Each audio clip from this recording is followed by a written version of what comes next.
One way of determining whether the Book of Abraham is a translation of an underlying Egyptian document, or if it was originally composed in English, is to see if the text contains what might be called Egyptianisms, or literary and linguistic features of the Egyptian language. The presence of Egyptianisms in the text of the Book of Abraham might indicate some knowledge of Egyptian on Joseph Smith's part, because Egyptian was not really understood in Joseph Smith's day. Any knowledge of Egyptian Joseph Smith may have possessed could only have come by revelation. A careful reading of the Book of Abraham does reveal some potential Egyptianisms in the English text. For example, the earliest manuscript containing Abraham 1:17 reads, "And this because their hearts are turned, they have turned their hearts away from me." The phrase, "their hearts are turned," was crossed out, and "they have turned their hearts" was written immediately afterwards. In Egyptian, of the time period of the Joseph Smith papyri, the passive is expressed by the use of a third-person plural, so the two phrases would be identical in Egyptian. The translator has to decide which way to render the passage.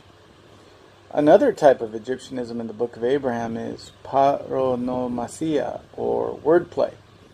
Paronomasia is an attested feature in ancient Egyptian literature. In Abraham 3, the Lord showed Abraham a panoramic view of the cosmos and then a vision of the premortal council in heaven. The conversation between Abraham and the Lord shifts from a discussion of heavenly bodies to spiritual beings halfway through the chapter. This reflects a play on words that Egyptians often use between a star, ach, and a spirit, ich. The shift is done by means of a comparison. Now, if there be two things, one above the other, and the moon be above the earth, then it may be that a planet or a star, ach, may exist above it. As also, if there be two spirits, ich, and one shall be more intelligent than the other. In an Egyptian context, the play on words would strengthen the parallel. The Egyptian play on words between star and spirit allows the astronomical teachings to flow seamlessly into teachings about the pre-existence which follow immediately hereafter. The question remains whether Abraham himself was responsible for these Egyptianisms, or if they were the result of later scribes and copyists. Abraham appears to have been writing to a non-Egyptian audience, presumably his own descendants, and it is currently unknown what language he originally spoke.